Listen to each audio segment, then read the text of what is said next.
இசைத்துதி 5 நாட்கள் உரைத்தொடர்.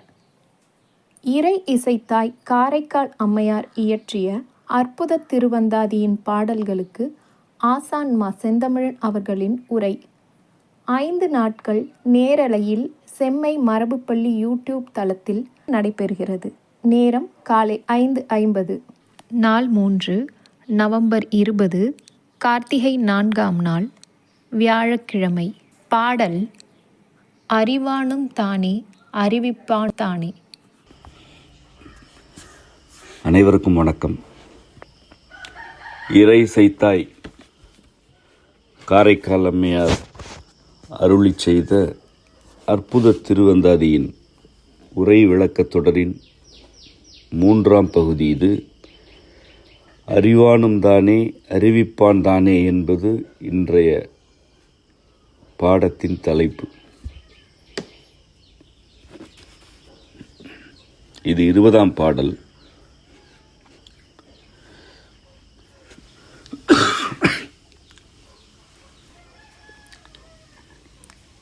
இறையியலில்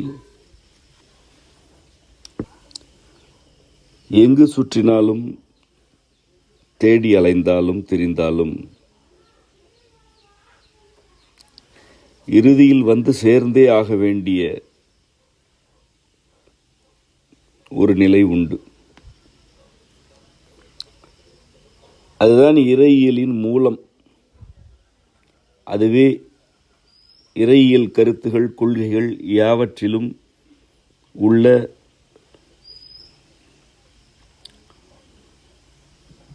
உச்சமான ஆழம். அதற்கு மேல் எதுவும் இல்லை, அல்லது அதற்கு மேல் எது இருந்தாலும் அதனை யாரும் எண்ணிக்கூட பார்க்க இயலாது. மாந்திர அறிதல் எல்லை அவ்வளவுதான்.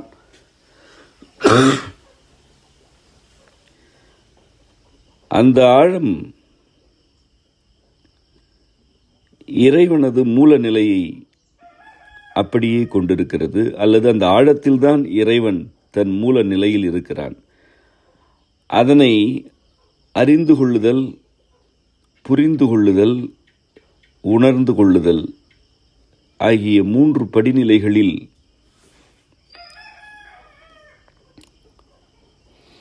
பெறுதல் இறை அருள் இருந்தால்தான் வாய்க்கும். அவன் அருளால் அவன் தாழ் பணிந்து இறைவனது மூலத்தை அறிந்து கொள்ளலாம், விளக்கமாக புரிந்து கொள்ளலாம். அவற்றிற்கெல்லாம் அப்பால் உணர்ந்து கொள்ளலாம். அதற்கு அவனருள் வேண்டும். அந்த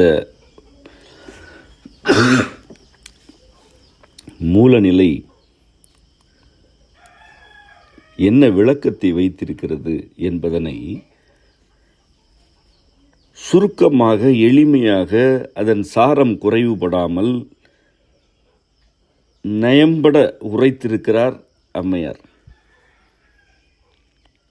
அறிவானும் தானே அறிவிப்பான் தானே. அறிவாய் அறிகின்றான் தானே. அறிகின்ற மெய்ப்பொருளும் தானே. விரிசுடற்பார் ஆகாயம் அப்பொருளும் தானே அவன். இவ்வளவுதான். இதற்கு மேல் இறையியலை விளக்குவதற்கு எதுவுமே இல்லை. இறைவன் யார்? இந்த உலகம் என்பது என்ன? உயிர் என்பது என்ன? அறிவு யாது? நான் யார்? நீ யார்? அது என்ன? இது என்ன? என்ற கேள்விகள் கோடி கோடி பிறந்து கொண்டே இருக்கலாம். அவற்றுக்கு பல கோடி கோடி விளக்கங்கள் கொடுத்து கொண்டே இருக்கலாம்.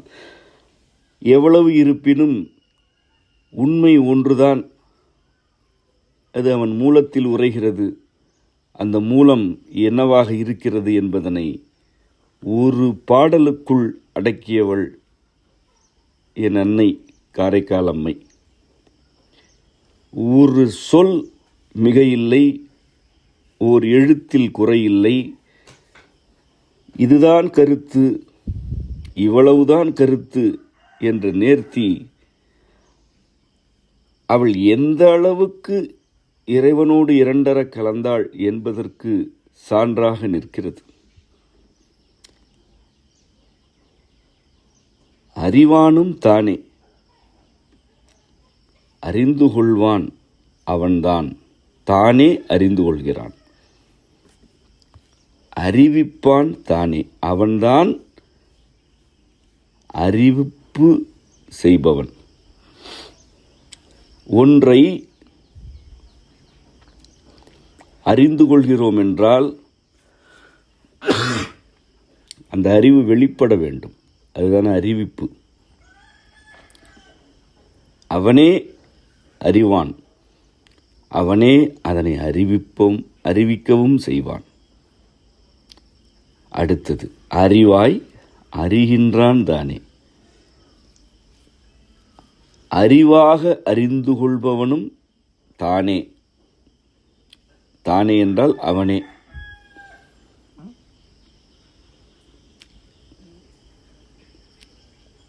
இறைவனை நான் அறிந்து கொண்டேன் என்பது மாயை.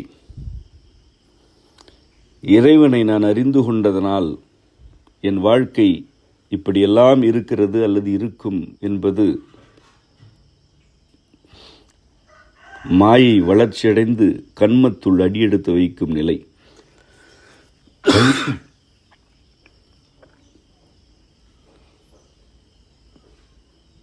நான் என்று எதுவும் இல்லை, அது என் ஆணவம். நானே அவன், அவனே நான் என்பது உண்மை. அதுதான் மாயை, கன்மம் ஆகியவற்றை கடந்த நிலை. மாந்த உடலில் வாழும்போது நான் எனது ஆகிய கருத்துக்களை தவிர்த்துவிட்டு இருக்க இயலாது. ஆனால் உள்ளிருக்கும் சிந்தை உண்மையை உணர்த்தி கொண்டே இருக்கும். நான் என்று எதுவும் இல்லை, நீ என்று யாரும் இல்லை, யாவும் அவனே என்பது அந்த உண்மை. யாவும் அவனே என்றால் இங்கு என்னதான் நிகழ்கிறது என்பது இறையியலின் சாரமான கேள்வி. இங்கு என்ன நிகழ்கிறது என்றால், இறைவன் தானே யாவுமாக வெளிப்பட்டு அந்த யாவற்றையும் ஆக்கும் அறிவாக தானே இருந்து அந்த அறிவை அறியும் உயிராகவும் தானே இருந்து அவ்வாறு அறிந்து கொள்ளும் அறிதலும் தானாகவே இருந்து தன்னைத்தானே அறிந்து கொள்கிறான். இது ஓர் உயிர் தன்னைத்தானே அறிந்து கொள்ளுகையில் நிறைவடைகிறது என்ற இறையியல் கொள்கையின் அடிப்படையான கொள்கை. அவன்தான் உயிர். உயிர் தன்னைத்தானே அறிந்து கொள்கிறது என்றால் அவனையன்றி உயிர் பிறந்து விடுமா? உயிரும் அவன்தான். அந்த உயிர் நாடும் இலக்கும் அவன்தான். அந்த இலக்கு வெளிப்படுத்தும் அறிவும் அவன்தான். அவன் பலவாறாக வெளிப்பட்டு உயிராக எழுச்சியடைந்து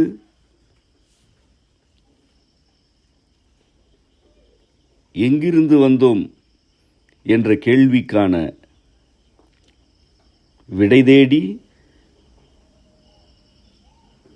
உயிர் யாது, உடல் யாது, இப்பேரண்டம் யாது ஆகிய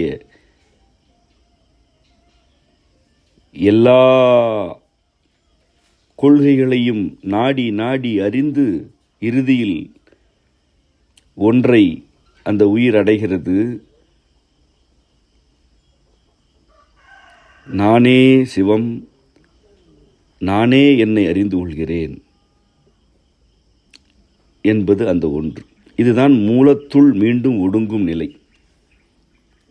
மூலத்துள் ஒடுங்குதல் என்பது இறைவனும் நானும் வேறு வேறு அல்ல, நானே இறைவன் என்பதனை உயிரால் உணர்தல். இது நான் தான் இறைவன் என்ற பெருமையை, செருக்கை வழங்க வாய்ப்பே இல்லை. ஏனெனில் இறைவன் யார் என்பதனை உணர்ந்தவர்க்கு இந்த மாந்த உடலே சுமை அல்லது இந்த மாந்த உடலே மூலத்தை சென்று அடைவதற்கான தடை.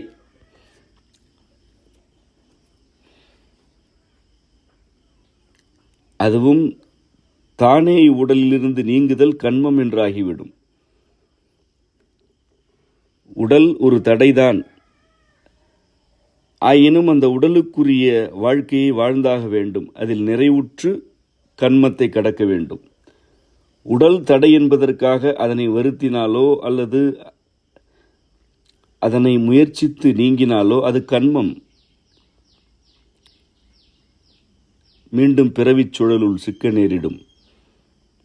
ஆதலால் எந்த மூலத்திலிருந்து வந்தோமோ அந்த மூலத்தை நோக்கி செல்வதற்கு உரிய வழியை மூலமே நல்கட்டும் என்று வேண்டி சிந்தையுள் ஊர்ந்திருத்தல்தான் பிறவியை கடத்தல் என்று நம் இறையியலில் கூறப்படுகிறது. அதுதான் உண்மையில் பிறவி கடத்தல். சிந்தையுள் ஓர்ந்திருக்க வேண்டும். நிகழ்வன யாவற்றையும் அவனிடம் ஒப்படைத்துவிட்டு ஓர்ந்திருக்க வேண்டும். வழங்கப்பட்ட வினைகளை ஆற்றிக்கொண்டே இருக்க வேண்டும். அவனையே சிந்தித்து கொண்டிருக்க வேண்டும். உடல் வாழ்க்கை நிறைவுற வேண்டும். அது தடுமாறக்கூடாது, அது தாறுமாறாக சிதையக்கூடாது. உடல் வாழ்க்கை நிறைவடைய வேண்டும். உடலை போற்ற வேண்டும், பேண வேண்டும். மனதை போற்ற வேண்டும், பேண வேண்டும். அவன் வழங்கிய கொடைகளை எல்லாம் போற்றி பேண வேண்டும். யாவும் அவன் அருளால் விளைந்தன. இவ்வாறு போற்றியும் பேணியும் உடலில் வாழ்ந்து நான் என்று எதுவும் இல்லை, உன் ஒரு துளிதான் நான் என்ற உண்மையை சிந்தைக்குள் ஓர்ந்திருந்து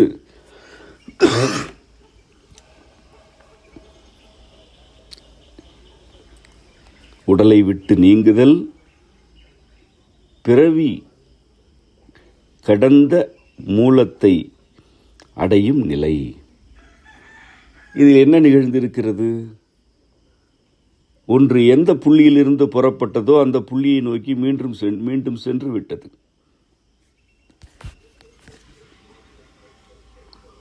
புறப்பட்டது வேறு, வளர்ச்சியடைந்தது வேறு என்று கருதுவதற்கு என்ன இடம் இருக்கிறது? எது புறப்பட்டதோ அதுதான் வளர்ந்தது. எது வளர்ந்ததோ அதுதான் தேடி அலைந்தது. அது எதை தேடி அலைந்தது? நான் எங்கிருந்து வந்தேன் என்றது தேடி அலைந்தது. நான் யார் என்றது கேட்டது.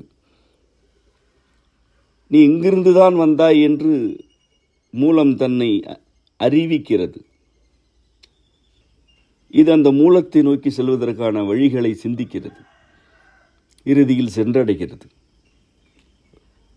மூலத்திலிருந்து வெளிப்பட்டது எதுவோ அதுதான் தான் எங்கிருந்து வந்தோம் என்று கேட்டது. அதுதான் மீண்டும் மூலத்தின் அறிவிப்புக்கு ஆட்பட்டது. அந்த அறிவை பெற்றது. மீண்டும் மூலத்திற்குள் சென்றது. மீண்டும் அது வெளிப்படுகிறது. அது என்கிறோமே, அந்த அது ஒன்றுதான். இதுதான் இறையியலின் சாரம். இந்த அது கரு சிவம். அது வளர்ச்சியடைந்து வெளிப்பட்டு பல்கி பெருகுதல் சக்தி. அச்சக்தியே அன்னை என நம்மால் வணங்கப்படுகிறது, வழிபடப்படுகிறது.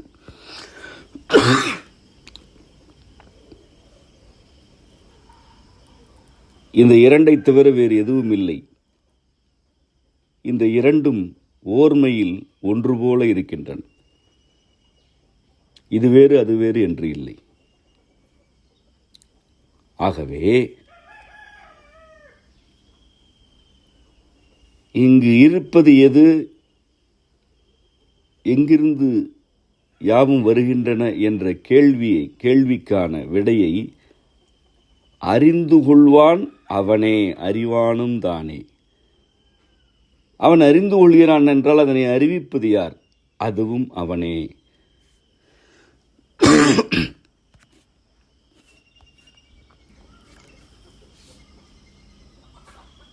அறிவாக அறிந்து கொள்பவன் யார்? அதுவும் அவனே.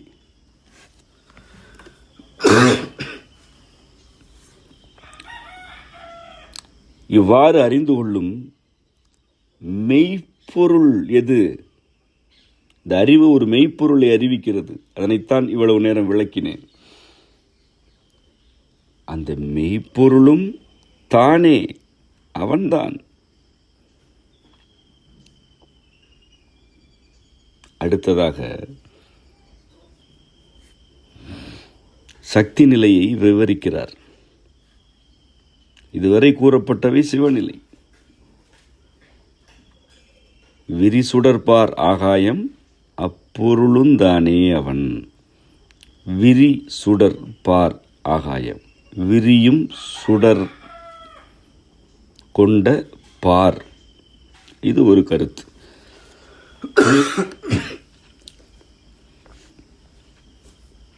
ஆகாயம் அடுத்த கருத்து.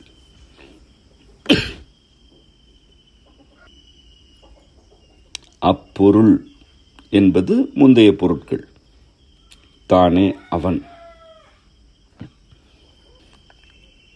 விரிசுடர் என்பது என்ன? நெருப்பின் மேலெழும் வெம்மை சுடர் என்றாகும். இதனை முந்தைய பாடத்திலேயே விளக்கினேன்.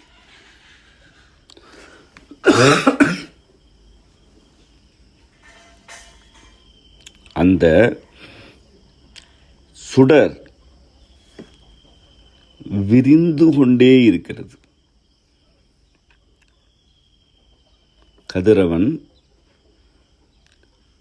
வெப்பத்தை உமிழ்கிறது. அதிலிருந்து சுடர் எழுகிறது. அந்த சுடர் விரிந்து கொண்டே இருக்கிறது. சுடர் விரியத்தக்கது. ஏனெனில் அது வெப்பம். வெப்பம் விரித்து கொண்டே இருக்கும், விரிந்து செல்லும், அசைந்து கொண்டே இருக்கும்.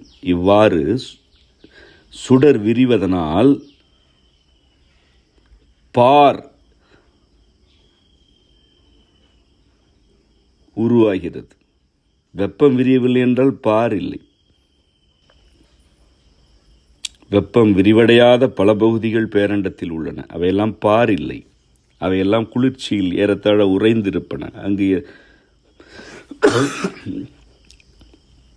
கோள்கள், மீன்கள் ஆகியன இல்லை. அங்கு இருள் மட்டும்தான் உண்டு. ஒளி கூட ஏறத்தாழ இல்லை. நாம் பார் என்று எதனை அழைக்கிறோம்? பொருட்களால் ஆன உலகத்தை. அதற்கு என்ன வேண்டும்? விரிசுடர் வேண்டும். விரிசுடர் பார் ஆகாயம். ஆகாயம் முதல் பூதம்.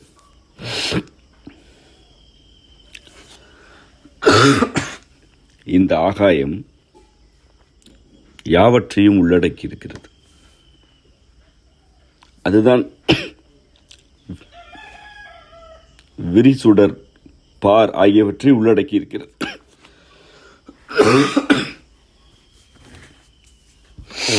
உள்ளடக்கி வைத்திருக்கிறது.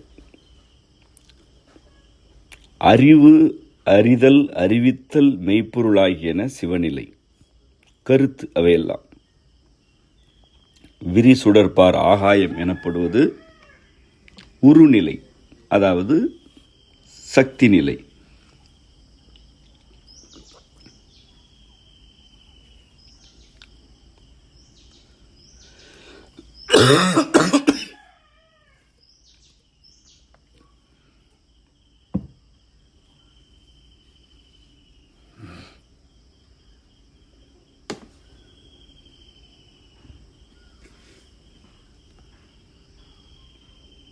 அடுத்த பாடல். அவனே இரு சுடர்த்தி ஆகாசமாவான். அவனே புவி புனல் காற்றாவான். அவனே யமானனாய் அட்டமூர்த்தியுமாய் ஞானமயனாகி நின்றானும் வந்து.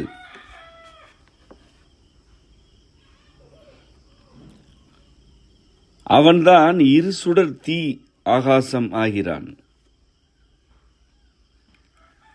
முந்தைய பாடலில் விரிசுடர் என்றார், இங்கு இரு சுடர் என்கிறார். விரிசுடர் பார் என்பது முந்தைய பாடல் கருத்து. இருசுடர் தீ என்பது இந்த பாடலின் கருத்து. அங்கும் ஆகாயம் உள்ளது, இங்கும் ஆகாயம் உள்ளது.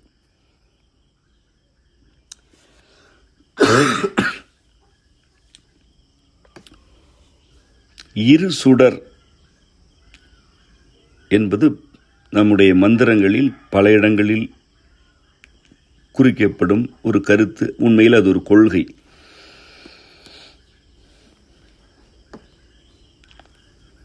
வெப்பத்திலிருந்து மேலெழுந்து வெளிப்படும் தன்மைதான் சுடர். அது சுடுவது, எழுந்து நிற்பது, அதுதான் சுடர். இரு சுடர் என்பது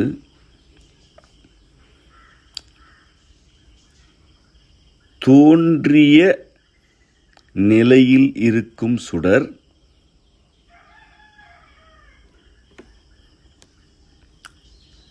ஒன்று. ஆட்கொண்ட இடத்தில் இருக்கும் சுடர், இரண்டு.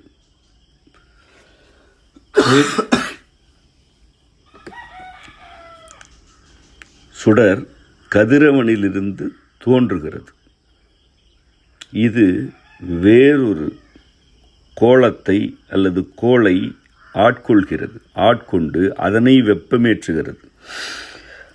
அவ்வாறு வெப்பமேற்றிய பின்னர் அந்த ஆட்பட்ட கோளத்திலிருந்தும் சுடர் எழுகிறது. அதுதான் இரண்டாவது சுடர். சுடர் இரு சுடராகத்தான் இருக்கும். ஏனென்றால் அது எங்கிருந்து எழுகிறதோ அங்கு மட்டும் நிலவாது. அப்படி நிலவினால் அது சுடர் இல்லை. இதனைத்தான் விரிசுடர் பார் என்று முந்தைய பாடலில் கூறினார். இது விரிந்து கொண்டிருக்கும் சுடர், அதுதான் பார் அமைக்கிறது என்று கூறினார். இங்கு தெளிவுபடுத்துகிறார். இரு சுடர் தீ. சுடர் ஓரிடத்திலிருந்து வெளிப்படுகிறது, அது ஒன்று. வெளிப்பட்ட சுடர் ஒரு பொருளை ஆட்கொண்டு அப்பொருளிலிருந்தும் சுடராக எழுகிறது, அது இரண்டு. இதுதான் இரு சுடர். கதிரவனுக்கும் நிலவுக்குமான உறவே இரு சுடர் என்ற வகையில் அமைந்ததுதான். கதிரவனின் சுடர் நிலவை ஆட்கொண்டு நிலவிலிருந்தும் சுடராக எழுந்து கொண்டுதான் இருக்கிறது. ஆகவேதான் நாம் இந்த இரண்டையும் இணைத்து இணைத்து இரு சுடர் இரு சுடர் என்று பாடினோம்.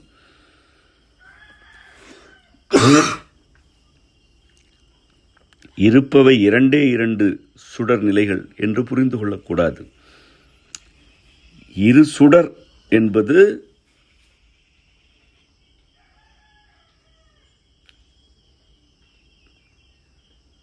முதல் நிலை சுடர் ஆட்பட்ட பொருளின் இரண்டாம் நிலை சுடர் என்றாகும். இப்படி ஒரு சுடர் பார் முழுதும் உள்ள பல்வேறு பொருட்களில் இரண்டாம் சுடராக எழுச்சி அடைகிறது. இதனால் பாரில் ஆங்காங்கு தீ எழுகிறது. இப்படித்தான் தீ என்ற வடிவம் அமைகிறது. ஆகாயத்தில் தீ எரிந்து கொண்டுதான் இருக்கிறது. பல்வேறு பொருட்களின் மீதும் தீ எரிகிறது. அந்த தீயை மூட்டுவது எது? இரு சுடர். அந்த தீயினாலும் ஆகாயம் விரிவடைகிறது.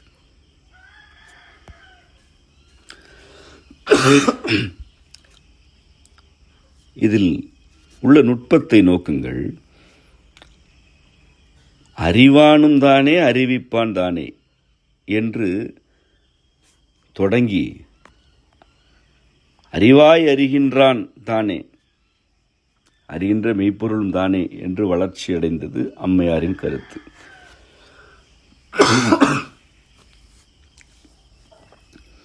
ஒன்று அறிவான், இன்னொன்று அறிவிப்பான்.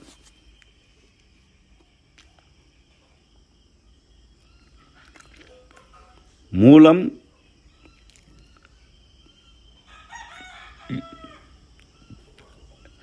அறிவிக்கிறது, வெளிப்பாடு அறிந்து கொள்கிறது. 1, 2.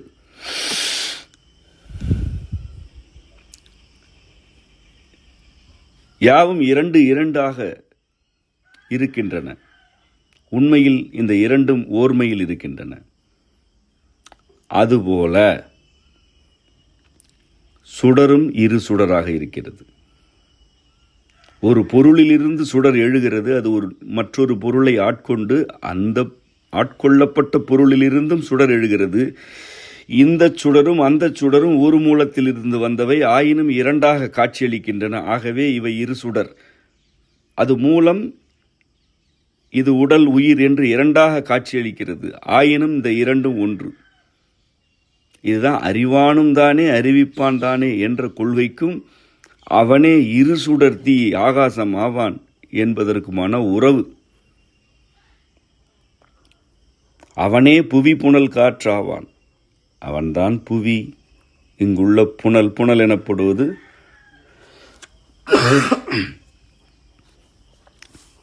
ஓடி வரும் வெள்ள நீர். காற்றும் அவனே. அவனே இயமானனாய். இயமானன் என்பது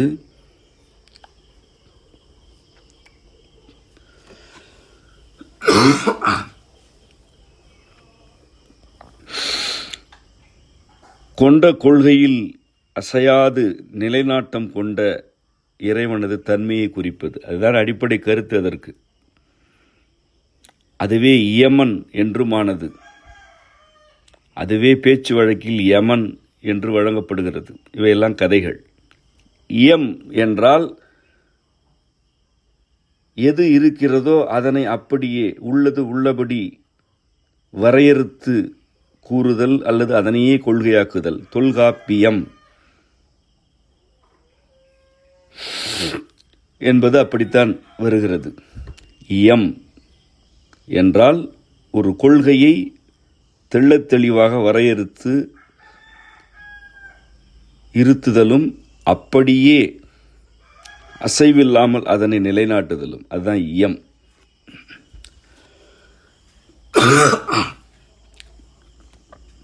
இந்த இயம்தான் பிற மொழியில்,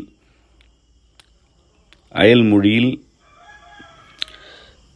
கூட மருவி வழங்கப்படுகிறது.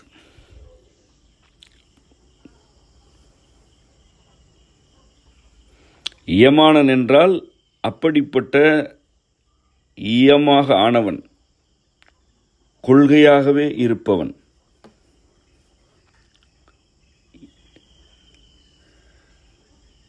உடலிலிருந்து உயிரை பறிக்க வருபவனையும் இயமன் என்று கூறுதல் முறையான பொருத்தமான சொல். ஏன் இந்த உடலிலிருந்து உயிர் பிரிய வேண்டும் என்பது அசைக்க இயலாத கொள்கை. அது ஒரு இயம். அந்த இயத்தை நிலைநாட்ட வருபவன் இயமன்.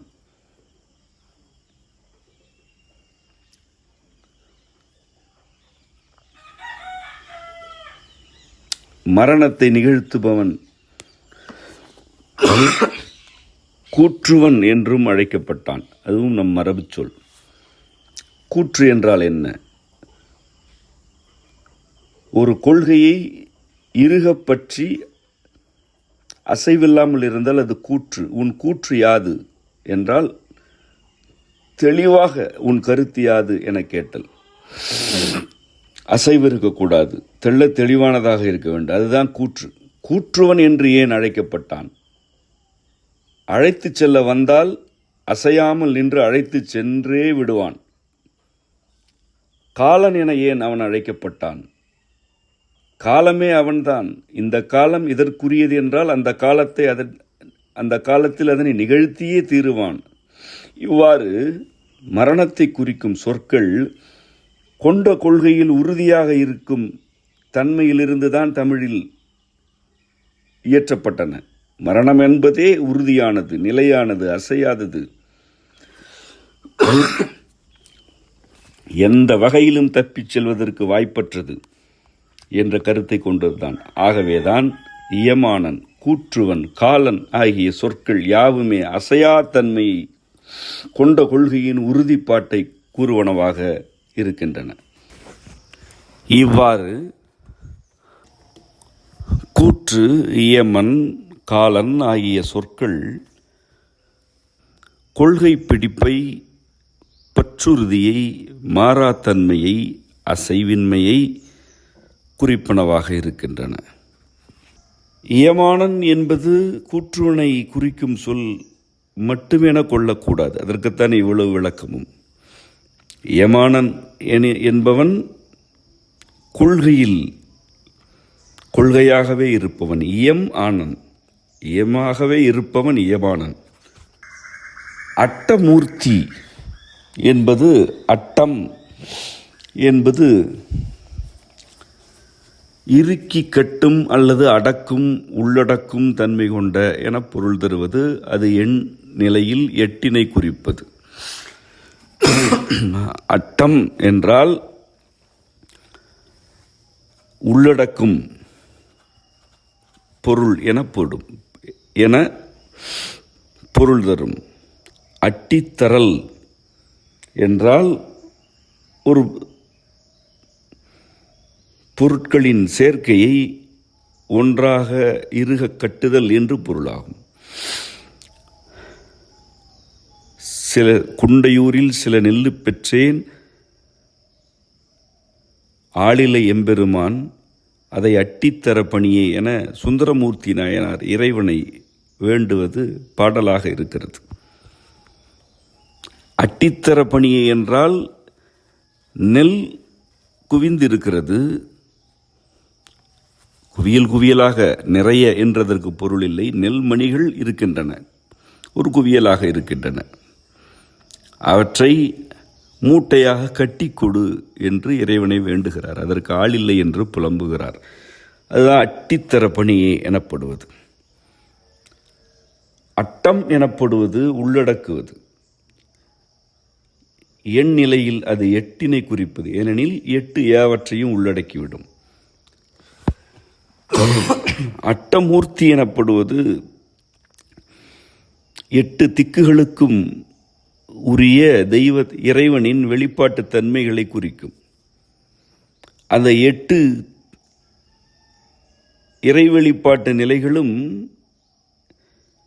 இவ்வுலகை அட்டி வைத்திருக்கின்றன. அதாவது நெல்மணிகளை மூட்டையாக கட்டி வைத்திருப்பது போல எட்டு திக்குகளில் உள்ள இறை வெளிப்பாடுகளும் உலகத்தை கட்டி வைத்திருக்கின்றன, அட்டி வைத்திருக்கின்றன. அதுதான் அட்டமூர்த்தி என்பதற்குரிய கருத்து. அவன்தான் அந்த அட்டமூர்த்தியும். நீ இந்த மூளைக்கு இந்த தெய்வம், அந்த மூளைக்கு அந்த தெய்வம் என கருதுகிறாய். இல்லை இல்லை, அட்டமூர்த்தியுமே அவன்தான் என்கிறாள் அன்னை. இறுதியாக அவனே ஞானமயனாகி நின்றானும் வந்து என்று முடிக்கிறாள் அந்த பாடலை. ஞானமயனாகி நின்றானும் வந்து. மயன் எனப்படுபவனை பற்றிய குறிப்புகள் மிகச் சில மட்டுமே உள்ளன. அம்மையின் இக்குறிப்பு மிக மிக இன்றியமையாதது. ஞானமயன் என்று அம்மை அழைக்கிறாள். அட்டமூர்த்திகளில் ஒருவராகிய தென்மூர்த்தி எம்பிரானின் மறையினை அல்லது வேதத்தினை நேரிடையாக பெற்றவன் மயன் என்பது நம்மிடையே இருக்கும் தொன்ம கருத்து. அட்டமூர்த்தியை பற்றி கூறிவிட்டு அட்டமூர்த்திகளில் ஒருவராகிய தென்மூர்த்தியிடமிருந்து பாடம் பெற்ற மயனை குறிப்பிடுகிறாள். அந்த மயன்தான் இசை, சிற்பம் உள்ளிட்ட மாந்த வாழ்க்கைக்கு உரிய அடிப்படை தமிழ் கொள்கைகளை, மறைகளை இறைவனிடமிருந்து நேரடியாக பெற்று பதிவு செய்தவன் என்பது நம்முடைய தொன்மம். அவனை ஞானமயன் என்கிறாள் அன்னை. அந்த படிநிலையை நோக்குங்கள். அவனே இயமானன், அவனே கொள்கை கூற்று ஆகியவற்றில் அசையாதவன் ஒன்று, அவனே அட்டமூர்த்தி. அவ்வாறு அசையாத கொள்கையினான் 8 மூர்த்திகளாகிறான்.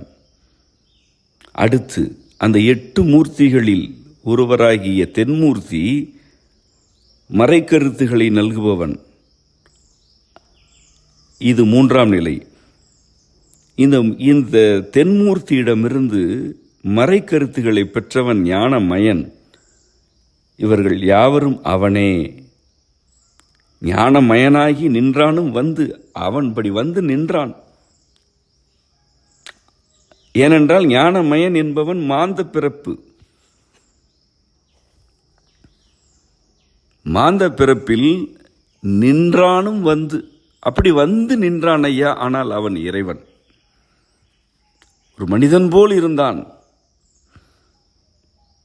ஆனால் அவனும் இறைவன் என்று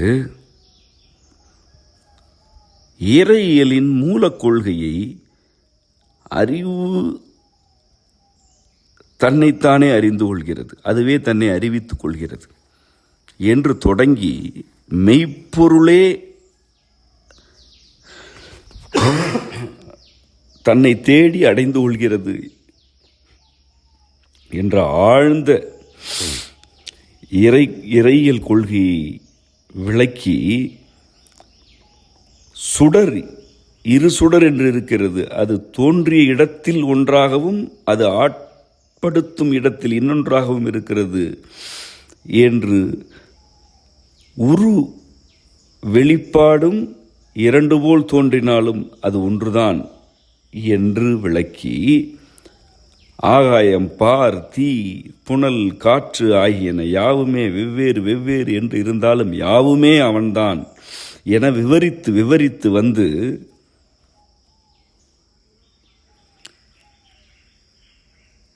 இயமானன், அட்டமூர்த்தி என்ற தெய்வ நிலைகளை பற்றியெல்லாம் விளக்கி இறுதியில் மாந்த நிலையையும் குறிப்பிட்டு, மாந்த பிறப்பில் ஞானமயனாக வந்து நின்றவனும் இறைவனே என்று கூறுகிறார். இப்பொழுது அறிவானும் தானே என்ற பாடலுக்கு செல்லுங்கள். ஞானமயன் என்ன செய்தான்? அட்டமூர்த்தியாகிய மூர்த்திகளில் ஒருவராகிய தென்மூர்த்தியிடமிருந்து மறை கருத்துக்களை அறிந்து கொண்டான். அறிவித்தவன் யார்? தென்மூர்த்தியாகிய இறைவன். அறிந்து கொண்டவன் யார்? ஞானமயனாகிய இறைவன். அறிவானும் தானே, அறிவிப்பான் தானே. இதுதான் இந்த 2 பாடல்களுக்குரிய கருத்து செறிவு. இத்துடன் இன்றைய பாடம் நிறைவடைகிறது. மீண்டும் அடுத்த உரை விளக்க தலைப்புடன் சந்திப்போம். உங்கள் அனைவருக்கும் அம்மையப்பர் அருள் நிறைவதாக. நன்றி.